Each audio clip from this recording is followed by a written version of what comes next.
রহিম। আসসালামু আলাইকুম প্রিয় শিক্ষার্থী, জেপি ম্যাথ ক্যারিয়ারে আমাদের আজকে ক্লাসে থাকছে নবম দশম শ্রেণী অনুশীলনী 4.3 12 নম্বর অঙ্কের সমাধান। এখানে কিন্তু সাধারণ দশমিক রূপে প্রকাশ করতে হবে। আমরা এর আগে 1 থেকে 10 এবং 11 নম্বর অঙ্কের সমাধান দিয়েছি, আমরা এখন 12 নম্বর অঙ্কের সমাধান করব। তাহলে দেখো, আমরা এই সাধারণ দশমিক রূপে প্রকাশ, অর্থাৎ আমরা যে 11 নম্বর করেছিলাম যে বৈজ্ঞানিক রূপে প্রকাশ, তার হচ্ছে বিপরীত সাধারণ দশমিকে, অর্থাৎ এখানে বৈজ্ঞানিক রূপে আছে, আমরা এটাকে সাধারণ দশমিক রূপে নিয়ে আসবো। তাহলে দেখো, প্রথমেই ক নাম্বার এখানে আছে যে 12, ক এখানে আছে 10⁵। তো আমরা কিন্তু পূর্বের অঙ্ক করেছিলাম যে একের পরে 5 শূন্য কিন্তু 10⁵, মানে 10⁵ যত একের পরে ততগুলা শূন্য হয়।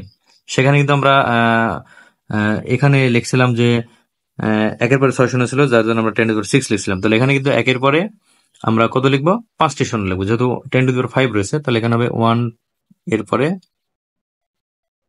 এই যে একের পরে 5 শূন্য। তাহলে এটা হচ্ছে ক নম্বর অ্যান্সার। এখন দেখো খ নম্বর, এখানে খ বলা আছে যে 10⁻⁻5। তাহলে এটা কি হবে? এটা 10⁻⁻5। তাহলে -5টা কি হবে? এটা আমরা নিচে, যেহেতু -5, তো আমরা সূচকের নিয়মে এটা কিন্তু নিচে, অর্থাৎ 1/10⁵ করব। তাহলে এখানে কি হবে যে এখানে সমান হবে 1/10⁵ বলতে একের পরে কিন্তু 5 শূন্য। তাহলে এটা আমরা যদি ক্যালকুলেশন করি, তাহলে এখানে আসবে 1/1000। তাহলে এটা হচ্ছে 0.00001। তাহলে এটা হবে 0.00001। এটা হচ্ছে অ্যান্সার। তো এরপরে গ নম্বরে আছে গ, এখানে বলা আছে যে 2.53 10⁴।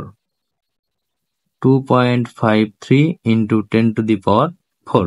তো আমরা 10⁴ আমরা ভ্যানিশ করে আমরা সাধারণভাবে যদি লিখি, তাহলে এখানে হবে কি যে 253। এখানে কিন্তু আমরা যদি 53 এখানে নিয়ে আসি, তাহলে কিন্তু পাওয়ার, আমরা ডানে নিয়ে গেলে পাওয়ার কিন্তু কমতে থাকে, আর বামে নিয়ে গেলে পাওয়ার বাড়তে থাকে। তাহলে সেক্ষেত্রে আমাদের পয়েন্ট, যদি আমরা এই 10⁻0 করতে চাই, সেক্ষেত্রে আমাদের এই 4টি ঘর পরে নিয়ে যেতে হবে পাওয়ারটা। তাহলে এখানে যদি আমরা এখান থেকে এখানে নিয়ে আসি, তাহলে 2 ঘর সামনে আসলো, এরপরে তাহলে আরো 2টা শূন্য দিতে হবে। তাহলে এখানে কি হবে? দেখো, এখান থেকে এখানে পয়েন্ট ছিল, তাহলে 1 2 3 4 ঘর সামনে চলে আসলো। তাহলে এখানে 10⁻0 হলো, অর্থাৎ 10⁻0 বলতে কিন্তু 1। তাহলে এখানে হবে 25300। এটা হচ্ছে অ্যান্সার। 10⁻এর বিপরীত, অর্থাৎ বৈজ্ঞানিক রূপের বিপরীত। এখন ঘ নাম্বার 9.813। ঘ 9.813 into 10⁻³ তাহলে আমরা কি করব? এই পাওয়ারটাকে আমরা 0 করব। তাহলে এই পাওয়ার 0 করতে হলে আমাদেরকে এখানে পয়েন্ট কিন্তু সরে বামে নিয়ে আসতে হবে। তাহলে আমরা লিখতে পারি এখান থেকে, তাহলে এখানে আছে -3। তাহলে যেহেতু -3 আছে, সেহেতু আমরা এই পাওয়ারটাকে কিন্তু বাড়াইতে হবে, অর্থাৎ এটা কিন্তু কমাইয়ে কিন্তু 0 করা সম্ভব না, আমাদের বাড়াতে হবে। তাহলে যদি পাওয়ার বাড়াতে চাই, তাহলে পয়েন্ট কিন্তু আমাদের বামে চলে আসে। তাহলে আমরা কি লিখবো? পয়েন্ট কত ঘর বামে আসবে? যেহেতু পাওয়ার 3 আছে, 3 ঘর বামে চলে আসবে। তাহলে আমরা কি লিখবো এখানে? 9813। কিন্তু পয়েন্ট ছিল এখানে, আমরা আরো এখান থেকে 1 2 3, অর্থাৎ আমরা এই সামনে আরো 2টা 0 দিয়ে আমাদের এখানে পয়েন্ট দিতে হবে। তাহলে দেখো, এখান থেকে কিন্তু 9 এর এখানে পয়েন্ট ছিল, তাহলে এখানে পয়েন্ট ছিল, তাহলে 1 2 3 ঘর আমরা সামনে নিয়েছি।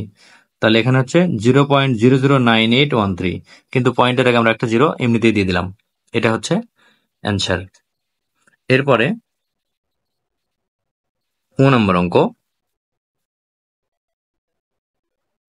এখানে বলা আছে 3.12 10⁻⁻5। তাহলে দেখো, 3.12 into 10⁻⁻5। তাহলে কি আমাদের এটাও কিন্তু কমিয়ে না, এটা বাড়িয়ে, কারণ এটা কমই আছে -5, আমাদের 0-তে নিয়ে আসতে হবে। তাহলে কি করতে হবে? পয়েন্ট কিন্তু বামে নিতে হবে, ডানে না।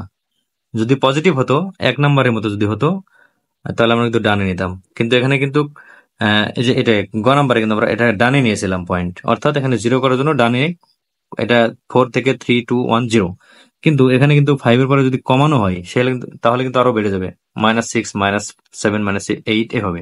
তাহলে পয়েন্ট কিন্তু ডানে নেওয়া যাবে না, বামে নিতে হবে। তাহলে আমাদের কত ঘর বামে নিতে হবে? 5 ঘর বামে নিলে এখানে কিন্তু 0 হবে। তাহলে আমরা এখানে লিখবো কি, যে সমান এখানে 3 1 2, এরপরে আমরা 5 ঘর বামে নিব। তাহলে এখান থেকে এখানে যদি আসে তাহলে 0 থেকে এখানে 1 ঘর, এখানে আসলে 2 ঘর, এখানে আসলে 3 ঘর, 4 ঘর, এখান থেকে 1 2 3 4, এখানে আসলে 5। তাহলে পয়েন্ট কিন্তু দেখো 5 ঘর সামনে আসছে, এখানে ছিল 3 এর পরে, অর্থাৎ এখানে পয়েন্ট ছিল। তাহলে দেখো 1 2 3 4 5 ঘর সামনে চলে আসছে। তাহলে এটা হচ্ছে 0.000312, কিন্তু এখন কি হলো 10⁻0 হলো। তাহলে আমরা এখন লিখতে পারি 10⁻0 বলতে কিন্তু 1, তাহলে 0.000312। তাহলে এটা হচ্ছে 1 নম্বর অঙ্কের অ্যান্সার। তো আজকে এ পর্যন্তই। আমরা পরবর্তী ক্লাসে আমরা তোমাদের 13 নম্বর অঙ্ক নিয়ে আমরা এই সমাধান করে দেখো। 13 নম্বর অঙ্কে যে নিচের সংখ্যাগুলোর সাধারণ লগের পূর্ণ বের করো, এটা ক্যালকুলেটর ব্যবহার না করে আমরা তোমাদের সমাধান করে দেখাবো। তো সে পর্যন্ত সবাই ভালো থাকবে, সুস্থ থাকবে এবং আমাদের সাথে থাকবে। ধন্যবাদ সবাইকে।